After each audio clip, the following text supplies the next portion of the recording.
Good evening, students. Welcome to today's class. Today we are going to discuss about the VLSI Design Laboratory. This is the 100 marks laboratory session, and this particular lab is dealing with the FPGA design flow. Most probably, we are going to look at the FPGA design flow, and this is a 90% of the syllabus is meant for 90% of the syllabus is meant for Verilog HDL. Okay, so the 10% is we are using for backend design. Okay, backend design. So we are going to discuss about this one. So this backend design is basically from the VLSI design course. So we take the information from the basic VLSI design course. So only 10% we are spending on this one, but 90% of the syllabus is will be discussed in this particular lab is from Verilog only. So I hope those who have taken the Verilog course, for them it is a very easy for them, and it will be useful for them also. But anyway, those who are not attended for the Verilog course, doesn't matter, just you have to follow my instructions, and you are able to understand the concepts, and you are able to write the Verilog programs for a particular digital circuits. Okay, so the only the thing is that you have to pay attention what I'm discussing in the class. Okay, fine. Okay. So if you have any doubt while discussing these topics, so please raise your hands, or otherwise you can send a message in the chat box. Okay, fine. So I have posted the syllabus of this particular course. Okay, first I'll go for the syllabus related information. Then we'll come back to this one. Okay. So I need to share my screen, right?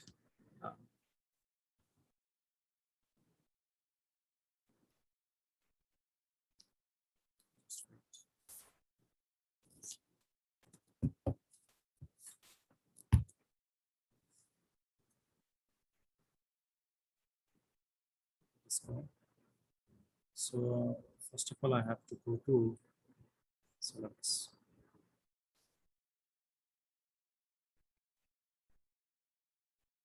Have you seen in the modules I have posted the syllabus? What is the lab syllabus?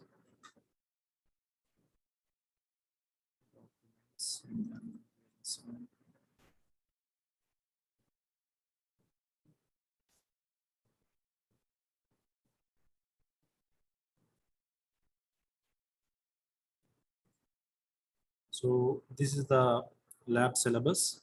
I hope you are able to see this one.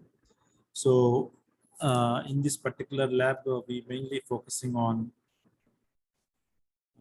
the combinational circuit part. Of course, you can see here we are going to use the Xilinx as the software, or we can use the Xilinx or Model Sim. Anyone can be used to describe your circuits by using the HDL programming.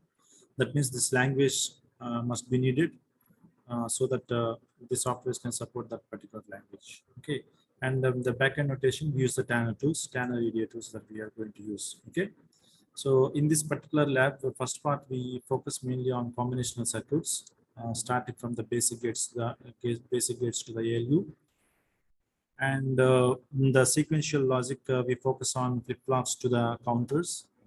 Okay, and third one is memory elements and finite state machines, random access memory, read-only memory, and finite state machines, and arithmetic multipliers also we are going to see in this particular one. So for all these and the last one, the fourth one is FPGA designs. So whatever we have designed here from part 1, part 2, part 3, all these things will be dumped into an FPGA. Okay, so we have a dedicated FPGA kits are available in our lab. So we are going to implement that. We are going to implement all these circuits, whatever we have designed by using the Verilog HDL, that will be implemented in an FPGA design, in an FPGA. Okay, so therefore from part 1 to part 4, we focus mainly on Verilog HDL. Okay, and the last one is a full custom IC design flow. Okay, so this is actually normally it is under backend designing. Okay, there the transistor level circuit designing must be there, and So the simulation of that one, all these things we look at in this full custom IC design. Okay. So this is what the entire syllabus that we need to cover in this particular semester. Okay. So I hope we can understand, we can complete the syllabus as soon as possible. Okay. Okay. So this lab is also very much useful for you in order to implement your projects, final year projects in VLSI design. If anyone wants to do the project work in VLSI design, this lab is very suitable for them. Okay, so whatever the concepts that we learn here, it will be very much useful to implement the IEEE papers that is available in the internet. Okay, and okay, since we are dealing with both full custom design and semi-custom design, we are dealing with both the things. Therefore, it is possible to do your projects. Okay, so therefore we will discuss that what do you mean by the full custom design, what is the semi-custom design, all these things we'll discuss in this class. We don't worry about it. Just only thing is that it is more or less, it is mostly, not more or less, it is mostly we focus mainly on digital implementations, digital circuit implementations. Okay, so therefore we should have a basic understanding of digital electronic course. Okay, and based on the digital electronic fundamentals, we are going to use the Verilog HDL in order to design your circuits. And how do we implement all these things in an FPGA, the transistor circuit, how do we design all these things, we will see in the coming classes. Fine? Fine. So this is all about the syllabus. So we cover all the syllabus later point of time. I'm going to go for the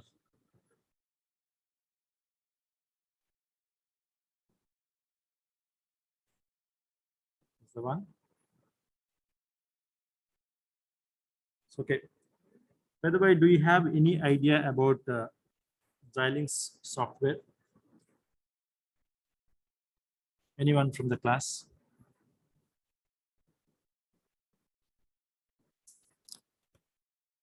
So this is actually, of course, let us talk about that one a little bit later. First of all, in this lab, what we will do. Okay. So in this lab, we are going to design our circuit, or we are going to implement our circuits in FPGA. Okay. So the main focus of this particular concept is just we have to load our design into an FPGA. So that's what we normally do in this VLSI design. So see, normally whenever we are implementing any digital VLSI, okay, so specifically I'm writing digital VLSI circuits. Okay. So these digital VLSI circuits can be done in two ways. One is called by full custom design.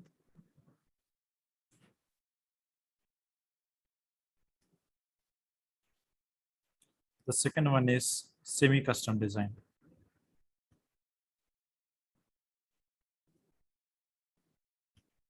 Okay, so either way that we can do it.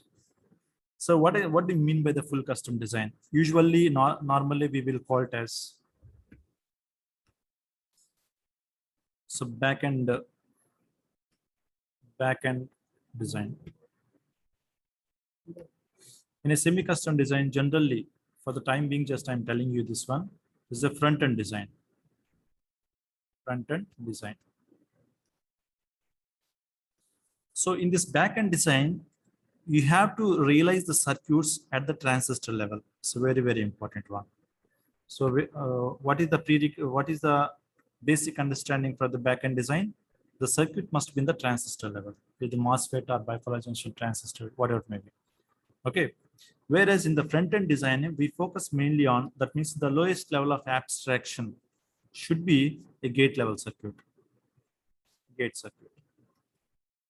It's a transistor circuit, but in the front-end design, we talk about gate level circuit. Clear? So in this particular lab, we focus on full custom design, 10% is weightage we are giving this one. In the semi-custom design or in FPGA design. FPGA design, we focus mainly on 90% of the concentration. Okay, so because there is an advantage between the, there is a difference between the semi-custom and full custom design. Okay, so in the accuracy point of view, full custom design is a very advisable one. The accuracy, I mean that there should not be any kind of accuracy. There should be an accuracy, but when compared to the full custom design, we need to sacrifice something when you're designing the circuits in semi-custom design. Okay, so that point also we see later on. But anyway, we focus mainly on, first of all, FPGA design flow.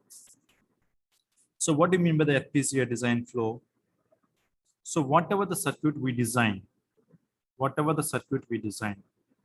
so it may be AND gate, OR gate, whatever it may be, it is. So this circuit must be dumped into an FPGA. So FPGA is a field programmable gate array. Okay, so that is a predefined IC. So this IC consisting of n number of devices. So we are going to implement RVS. We are going to load our basic circuit into this FPGA IC. That is what we have to do. So therefore, two things that we need to remember here. So one point is that we have to design the circuit. Okay, we have to design the circuit, and we have to dump into this one, or we have to load into this FPGA. Okay, first we have to design, then we have to load into an FPGA.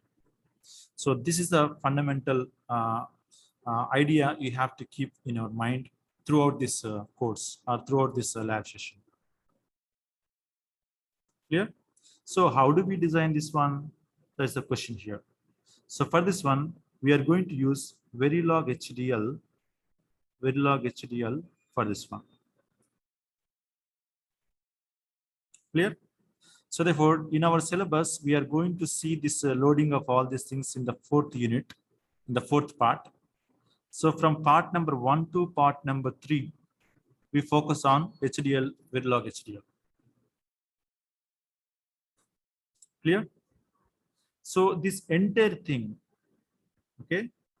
So this entire thing,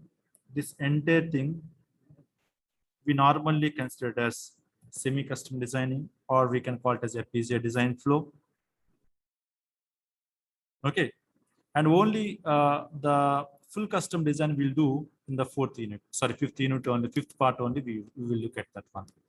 Okay, so for that one, there is a different different issues and matters are there. We will discuss that point later on. So this is what the basic idea behind this particular lab. So for the first part, we are going to talk about FPGA design flow. Okay, so the essential requirement in this particular design flow is that how do we load your design into an FPGA? How do we load your design into FPGA? Clear? So I hope you understand what is exactly the meaning of this one, right? Okay, so I want to remove this one. Now,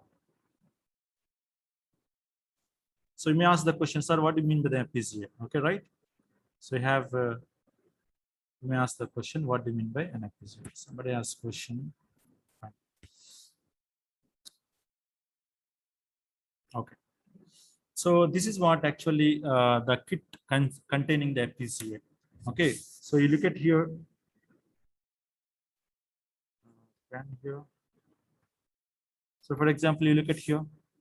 So this is what an Xilinx FPGA. Xilinx is one company. So that is a huge manufacturer of FPGAs. Okay, so that is an FPGA. This FPGA consisting of in addition to the FPGA, some peripheral elements are also there. So altogether, we can call it as a board. This is it's a board. So FPGA board. So normally we can call it as FPGA board. Okay, so therefore, in this particular FPGA is the actually integrated circuit. We are going to implement our circuit into this FPGA. Okay, of course, whenever you are implementing complicated circuits, we have to use the other peripherals also. For simple circuit, doesn't require. Okay, so welcome. So we are going to. I'm going to demonstrate this FPGA related experiment as a video. After some time, I will share you how to use this board in reality. Okay, by using this peripherals as well. Fine. So FPGA is actually field programmable gate array. It is a field programmable gate array. Okay, in short, we can call it as FPGA. Okay, so what is there in this one? It is actually a semiconductor device that comprises of logical blocks. What is there inside of this one? Logical blocks will be there. Okay, so if you consider an IC here, so this IC consisting of logical block. So this is the one logical block, LBs. Combinatorial logic blocks normally we can call it as. So logical blocks will be available in this one. Okay, so what is the inside of this logical block? Okay, so it's generally it is actually the lookup tables, flip-flops, basic gates, all these things will be available in it. Okay, so therefore an FPGA is actually a semiconductor device that comprises of logical blocks which are programmed to execute a set of functions. Okay, whatever the function that you want to implement, it is possible to do that one. Just you have to program the FPGA. So the term program for this FPGA is not the meaning of writing a software program. Okay, it is actually providing the interconnections between the CLBs. Okay, so therefore providing the connections between the CLBs is nothing but programming of an FPGA, right? So therefore, what is the advantage of using this FPGA? That's the question. So why we need to in FPGA? Because as all of you know that, okay. So generally, if you want to implement any circuit, what we have to do, we have to go to the laboratory, take the components, put it in the breadboard, and normally that will be acting as your required functionality. For example, if you want to change the functionality of your circuitry, then what we have to do, take the other components, fix it in the breadboard, and apply the input signals and get the output response. If you are satisfied, it's okay. Otherwise, you have to change that one. The third time, if you want to implement other function, for example, other functionality, then again the repetition of the same thing has to happen, right? So therefore, instead of doing this kind of mechanism, people are using the concept called PLDs. Oh, sorry, it is called PLDs.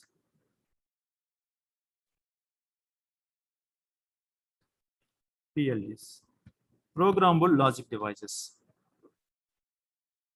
That means that, so the breadboard or maybe a board consisting of predefined gates will be available. So there is a predefined gates will be available. Okay, so having fixed number of inputs, fixed number of outputs, and predefined outputs. So predefined outputs will be there in it. Okay, just we have to, for example, if you want to implement, for example, AND gate, for example. Okay, AND gate. So it uses only one AND gate. I don't want to use other AND gates. Therefore, only one AND gate related connection is required. I don't want to change. I don't want to provide the connectivity for the other gates. Okay. So later point of time, I want to implement the AND OR circuit, for example. Then what I can do, just to provide the, just to remove the connection for the particular AND gate. Okay, provide the connection for the AND OR circuit. That means that we have to change the connection from the existing circuits. So we have to change the connections from the existing circuit. We don't want to take the components all the time depending upon the circuit, depending upon the functionality. That means all the hardware is available, just only provide the connectivity between the components. That's it. So this is the concept of programmable logic devices. This is the concept of programmable logic devices. Okay, so therefore, different type of programmable logic devices are available. So PAL, programmable array logic, programmable logic arrays, CPLDs. Another important one is called FPGAs. So this is also under this kind of category only. But how do we, what is the logical element that we use in FPGAs will be different than that of PAL, PLA, and CPLDs. Okay, so here we have to use the lookup tables as a basic element in the FPGAs. Okay, so is it clear to all of you? So what is the FPGA? FPGA is one of the PLD, which consisting of predefined hardware is available. Just make the necessary connections among the components so that that FPGA will act as a intended functionality. Okay. So therefore, this is what we normally call it as an FPGA. So as I mentioned that what is the biggest advantage of using this FPGA is just once we have a money, just go to the market, take the FPGA. No need to worry about taking the individual component, fixing in the breadboard. No need to do that one. Okay. And another important thing is that n number of functionalities can be implemented in an FPGA depending upon the size of the FPGA. In fact, okay. Therefore, one of the important biggest advantage of this one is that it is a reconfigurability. So what is the advantage here is that reprogrammable. Okay. So once one application is completed, just change the connection for the different components. So it will be acting as second functionality. So therefore, it is possible to program repeatedly for n number of functionalities because much more hardware is available in the FPGA. Therefore, we can use depending upon your application. So therefore, this is the most important advantage of using an FPGA. Okay. Now the question is that, so how do we implement or how do we load my design into an FPGA? In order to do this process, what are the steps involved in this? Okay, certain kind of steps are involved in this one. The first one we can call it as a design entry. The second one is called synthesizing. The third one is called implementation. The fourth one is called programming. So these are the 4 steps that we have to follow in order to implement or in order to load your design into an FPGA. Okay, so let us see what are the individual steps in more detailed fashion. Okay, so these are the things. First one is called design entry. The second one is called synthesis. Third one is called implementation. The fourth one is called programming FPGA. Right? Fine. Now, what do you mean by design entry? Okay. So generally, whenever we are writing, whenever we want to implement some circuitry, for example, I want to implement, for example, full adder, for example. Okay. So first of all, some customer will come to the design engineer and he will request the design engineer, I need a full adder circuitry. Then the design engineer, what it has to do, he will immediately ask, what is the specification of this full adder? Specification. We can call it as spec specification. He will give you some specification related to the functionality. He will give the information related to the power consumed by the circuit. He will give the information related to the how much propagation delay of the circuit. Like this, he will the customer will provide this kind of specification to the design engineer. Okay, so then the design engineer first thing he will do is that, so in order to realize this functionality, what is the method he has to consider? Okay, so in order to identify, in order to represent the functionality, what is the methodology he will use? So that is called design entry. Okay, so based on the information from the customer as a one specification, how well he can present that functionality is called design entry. Okay, so therefore, what the functionality can be represented in the form of a schematic, The functionality can be represented by using the HDL programming is also possible.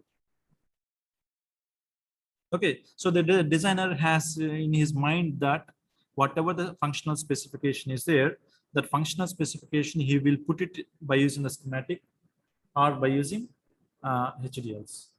Just 2 minutes. Clear?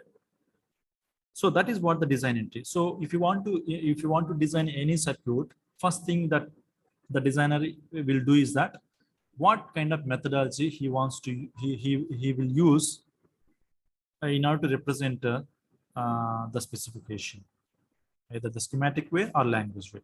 So language representation of the specification is very, very popular when compared to the schematic representations, right?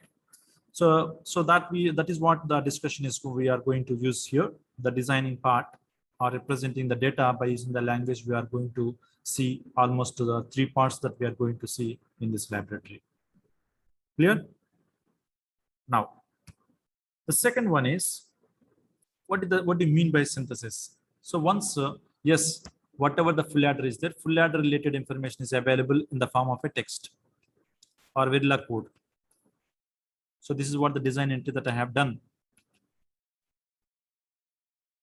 Now immediately what I have to do, I have to translate this information in the form of a virtual hardware. Okay, virtual hardware. So that means the textual information is converted into some kind of hardware. Normally it is also a gate level netlist only, but anyway, we can say that. So we want to translate the HDL program into another form. Generally, some hardware notation. Okay, so that is what we can call it as synthesizing of your design. Okay, synthesis means translation of a code or a program into a actual circuit. Okay, so this point this will be very clear when I'm converting when I'm writing the programs and converting to synthesis, doing the synthesis process. You will understand very clearly. Just you have to keep in your mind that synthesis means translation of information from one form to another form. Okay, so the translation uses these gates, flip-flops, multiplexers, multipliers. So different kind of things can be possible. Clear? Now, another one is implementation. So this is what the crucial part for the FPGA design. What the implementation means, as I mentioned that I have a design here. I have converted it. I have written the specification in the form of a language. Then I have converted this one into some kind of hardware. Okay, generic hardware. This hardware must be placed in a targeted device. Targeted device in the sense it is actually an FPGA, right? Targeted device is actually an FPGA. So what are the resources that are available in this targeted FPGA? It will be considered. Okay, so the targeted device resources will be considered for that one. So therefore, this translation, this gate level netlist will be translated into an FPGA. It will be mapped the content available in the FPGA, and it is placed properly and routed properly. Okay, so therefore, whatever the hardware, whatever the gate level netlist that is available from the synthesis, that will be implemented in an FPGA, whatever the resources that are available in an FPGA. So this is called implementation of an FPGA. So implementation part step is this is what we can understand from FPGA design flow. Okay, so this point also we will see while we are executing the program in FPGA. Okay, so therefore from this point to this one, I will also, so all these steps I will show you while executing the program. Okay, but just keep in your mind that design entry means representation of the idea or specification. Synthesis means translation from one form to another form. That implementation means utilizing the resources that are available in targeted device. Okay. Now, the next one is, of course, the layout of the design will be determined at this place.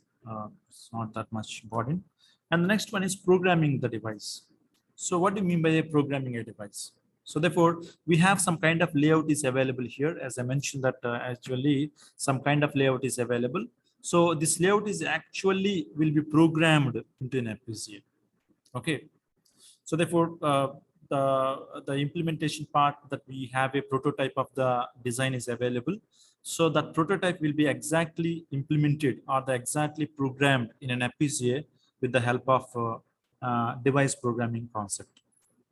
Okay, so what we have to do here, the load the mapped out and completely routed design into an FPGA. So actually the prototype is available in the implementation, and that prototype information will be loaded into the FPGA with the help of programming concept, device programming concept. Okay, actually it will generate the bitstream file. Actually, it's a bitstream file is available. They will be generated while you are programming, and this bitstream file is actually loaded into the FPGA. So what the information that we want to load here, it's a bitstream file, bitstream. So this bitstream file consisting of the connection information and the routed information of the circuitry. Okay, so therefore, while you are implementing your circuit, it will generate the bit file, and that bit file will be dumped into an FPGA. Right. So therefore, what is the outcome? I can say that I can ask you one question. What is the outcome? What is the outcome after design entry? Say simply HDL code. Okay, HDL code is actually the outcome for this one. What is the outcome for synthesis? Is the hardware, the gate level netlist. Gate level netlist. I will show you this one also later on. The gate level netlist. What is the outcome for the implementation? Outcome for the implementation bitstream file. Bitstream file. Okay, so therefore at each and every step, something will be generated that will be processed to the next stage, and that will be evaluated. Once it is passed, then go to the next stage. Like this, we have to move from the design entry to the programming in FPGA successfully. Then only our circuit will be implemented in an FPGA, and that FPGA will be used for your application. You can consider that is your specified circuitry. Okay. So one of the important thing that we need to understand here is that, okay, so whenever we are realizing something, so whenever you are describing the circuit, or maybe specification is represented in the form of a HDL programming in the design entry, whether it is successfully specified or represented your specification or not. How do we check that one? Okay, the question is that whenever we have a specification, the specification must be validated. Okay, so that means the specification is represented in the form of Verilog code, right? So that code must be verified. Why we need to verify? Because that the code may not give you the right output. For example, you consider one A and B are there, A, B signals are there, and Y is there. Your specification is if it's 0, 0, 0, 1, 1, 0, 1, 1, you want 0, 0, 0, 1. But unfortunately, this last one is also 0 if you are getting an output after the program is written, then you are not able to, that means you are unable to write a program in the correct fashion, right? So that means at each and every step, you need to verify whether the things are done correctly or not. So in the design point of view, whether you have described correctly or not. Similarly, in the synthesis part, whether it is convert to direct, it will translate the Verilog code into some actual hardware or not. Ports are mapped or not. So when you implementation properly placed or not. Okay, are the timing simulations that we normally do. Like this, at each and every step, we have to perform some kind of verification. And generally, we can call it as a simulation. Okay, so therefore, that is the concept of simulation. Okay, so the simulation will be required at each and every step. That is, one is at the design entry that we have to do the simulation. Okay. Next, at synthesis also we can do the simulation. That is called post-synthesis simulation. So the design entry, we can call it as some name. After the synthesis, we have to verify the functionality. Then that is called some kind of simulation. The third one is called post-implementation simulation. Okay, some specific names are there. I will discuss now the points. Okay, so that means at each and every step, we have to perform some kind of simulation. Please remember, at each and every time that we have to perform our simulation. So in this particular course, for the time being, we focus mainly on design entry with simulation, synthesis simulation, post-layout simulation, sorry, post-synthesis simulation, timing simulations, we will do if time permits us. Okay, fine. Now, what we can call it, what we can call at the design entry simulation concept. So this is called behavioral simulation. At design entry level, if you want to perform some kind of simulation, the simulation is called behavioral simulation. Okay, so this is normally sometimes people will call it RTL simulation also. It's also called as RTL simulation. Please remember, this is also called an RTL simulation. Okay, register transfer language simulation. Okay, that means we focus mainly on the language point of view. It deals with the language errors. If suppose syntax we are properly maintaining or not. Some logical errors also it will be identified. Okay, so that's what we can see the behavioral modeling. The second one is, of course, here we don't bother about the constraints related to the design. We focus mainly on the functionality of the design. Okay, whether input is applying, what kind of output is there, whether all the language constructs we are properly used or not, we need to see here. Okay, and it's very important thing is that as soon as you are writing some specification related program, frequently we have to test it. Okay, so the once it is clear, once it is the functionality is thoroughly checked, then only we have to go to the next level. We have to go for the synthesis. Otherwise, synthesis is not allowed your design. Okay, first of all, it has to pass. Okay, so that is what we have to remember. The next one is functional simulation, or we can call it as post-synthesis simulation. Okay, so I have a